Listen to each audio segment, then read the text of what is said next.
Hey everybody, welcome back to the UK Americana TV show podcast. How are you all doing? Before you see our next video, there's just enough time to tell you about some of the artists and guests we've got coming on the show in the next few weeks. Artists like Pat Savage, Rock God, telling us all about his new television show, Savage Roads. He tours around the world on his Harley Davidson. Pretty fantastic. We've also got Jill T. She's a co-founder of the Black Deer Festival, among other things, and she's going to be so excited. I've been wanting to meet her for a long time. She's great.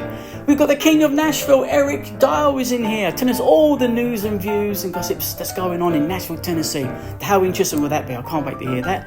Plus, we've got a young artist coming through, singer-songwriter, Roseanne Reid, all from Scotland, and she is unbelievable. She's really tripping like Fandango at the moment. She's winning awards, and it's absolutely beautiful. She's also agreed to give us some of her music in the next video. So thank you, Rosanna, for that. We do appreciate it. So here's part one of Alan Turing, a biography with Joel Goodman. It's very interesting, a bit sad in places, but you know what? I think you're going to enjoy it. So take a look, and don't forget to watch out for round 2 coming very soon. Please subscribe, tell all your mates, and here it is. See you soon. Marks, set. Run, think, breathe, think. A marathon gives the time I need to get my thoughts refined. Adrenaline rushes through my veins and helps to clear my mind. I'm chasing after new concepts in a race against the clock. Papers to be written that will give the world a shock. Oh, ladies and gentlemen, guess where we are? Joel, how has your day been today? Well, I've had a pretty full-on day, Sam. Ladies and gentlemen, welcome to the UK Americana TV show podcast. I am so excited to bring you one of my heroes at the moment, Mr. Joel Goodman. How you doing, Joe? I'm great, thanks. Thank you for taking the time. I do appreciate it. It's a really great setup you've got here. I absolutely love being here. Bless you for that. You've been very busy lately, haven't you, mate? I have been. Tell us all busy. about this great play that you put together about Alan Turing. Yes, so it's actually a musical, and it's called Alan Turing, a Musical Biography, and it very much does what it says on the tin. So it is a musical all about the life of Alan Turing. And this is the guy that invented the Enigma machine, wasn't it? The second one? He didn't invent the Enigma machine, that was the Germans, but he invented the machine that cracked the Enigma code. Oh, right, okay. And that machine was called the bombe, B-O-M-B-E. It was not a bomb that goes... it was the bomb that cracked the Enigma machine. Quite an important guy then.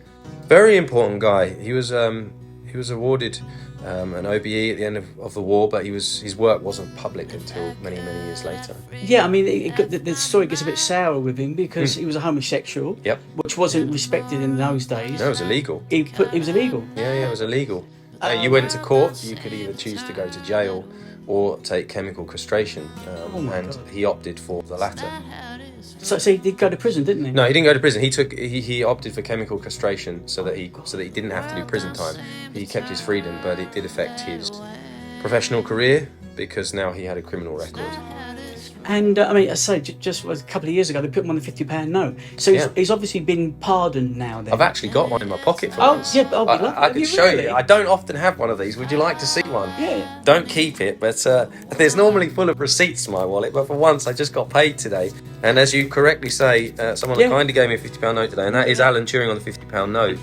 I can put it close to the camera if you like. No, I believe I can see it. You can give it to me. But your view, there you go. That's Alan Turing close. There we go. Oh, he's not focused. But I mean, what a sad story though. Like to be honest. So look, I've got to ask you, how did you get the inspiration for this music? Because you are a teacher, a journalist, a musician. Yeah. Now this musical that you put together. Yeah. You asked me to come along not even a couple of years ago. You said, Sam, year and a bit ago. We've got this thing that I'm working on at Faden Boyce in Essex. Yeah, it was a village hall. It was UK. Summer 2022, and you did kindly come along and support version 1. You saw the very first show of Alan Turing, a musical biography, on in a village hall with obviously no theatrical lighting, just a village hall, a stage. But you had a standard ovation. Did we? I mean, I'm so stressed at these things. You were shaking like yeah, this. It sounds like me. It was fantastic, because it was fantastic. I mean, look what it's gone on to do now. So you're touring it around the country. Yep. You did the Fringe. We've done Edinburgh Fringe twice with this production. So in 2022, which was the real start of the journey, we sold out before we got there. A lot of the theatres in the Fringe Festival are quite small. We were in a 42-seater, 44-seater, and we sold every single ticket before we got there, which is just, it's not normal. Unheard of, it's unheard of.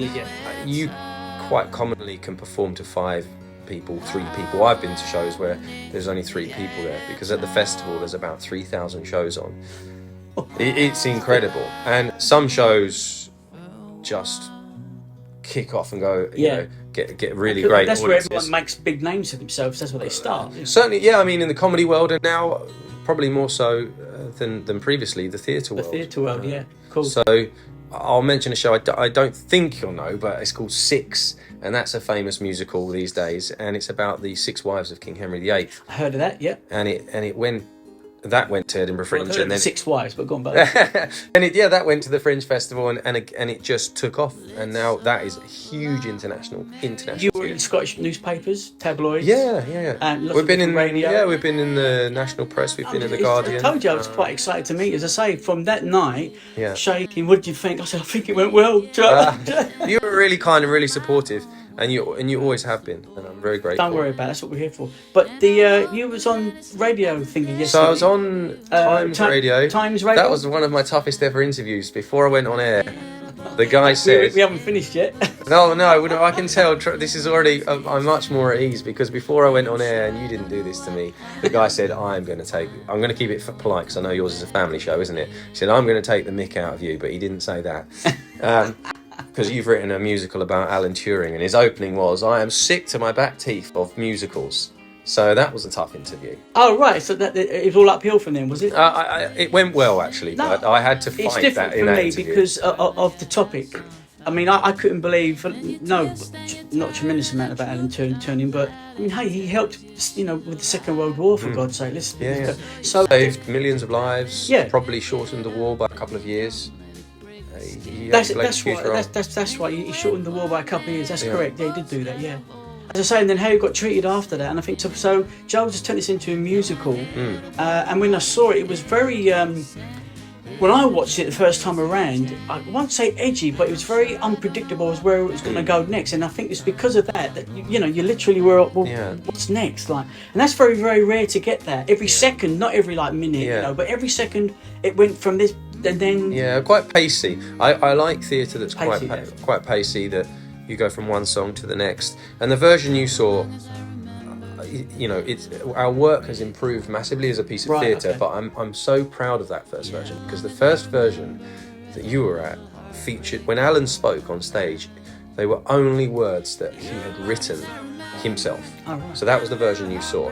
We have since then scripted parts of the new production, because we found that the first version limited what the actors could show. It limited how an audience could become engaged. Because it was quite hard. We had our actor who did a great job of reading these letters, and some of them are dramatic and powerful, but I think for theatre you do need a bit of script for traditional theatre that lends itself to making an audience feel something. Well, it's obviously doing something right, how to say how it's gone on. So again, getting back to this inspiration, where would you get the inspiration for that, of all topics? Yeah. Not that it's not brilliant, but you've obviously proved that. Yeah. Which is going to be my next question, is what's going on next. But I mean, where did you get the inspiration for that? So, in terms of where to get the inspiration from, I mean, I work with a lady called Jan Osborne, and we work together. I kind of bounce ideas in her direction and see what she says. And we came up with this idea together. I kind of wanted to write about someone who changed the world. And within that category, there were quite a few people mentioned, names you'll know, people like Steve Jobs, and Bill Gates, Mark Zuckerberg, Elon Musk. And then I think I said, Alan Turing. And I at that time certainly hadn't done the amount of research on him I have now, but I said, have you seen The Imitation Game? Because a lot of people have seen that film. Yeah. And it kind of started from there. I'm thinking about the Stonewall, the march that started for the LGBT in 1969. Yeah. And that was also around about the time when they started to, put the wrongs with the gay. The law changed around that time. I think in the UK it was about 1967. But you'd have to fact check that. Yeah. Don't. I just found it very, very interesting, the story of this guy. He was from Maida Vale. Yeah. So, no, he's an English guy. But so when I read about, he was tortured a little bit as well. I heard. And again, you say getting back to your inspiration, because you are a musician, you're a songwriter, and you're a teacher. Yeah. So it's just so exciting to sort of hear this kind of concept. And look, you know what? It's doing very, very, very well. I don't know if you know, Joe. You're going on the BBC tomorrow. But and then our new show opens tomorrow in a theatre called Riverside Studios in Hammersmith. Oh, cool. And we're there for 3 weeks. Right. And then after that, in February, we're in a theatre in Cheltenham called the Cheltenham Playhouse. And then late February, early March, we're in the West End for a week.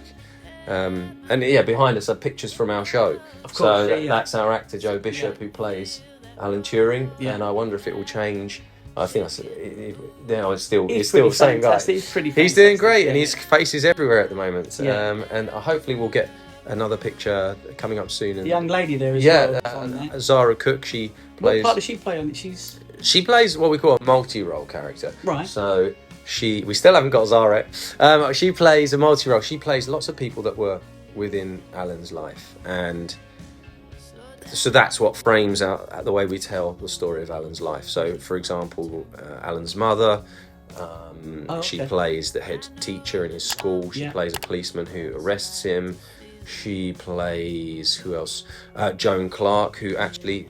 Alan Turing, despite being gay, he was actually engaged. He didn't get married, but he was engaged to a lady called Joan Clark, which probably would have been a marriage of convenience to both parties in those days, of course, You know, I didn't actually pick up on that. So he was engaged. I know he was had to be seen to be with someone. Yeah, but they didn't get married. They didn't get married. What was going on? There's Zara there. She's in that one. If you catch it on camera, that's Zara in the background there, and that's a bar scene in Germany that takes place in our show.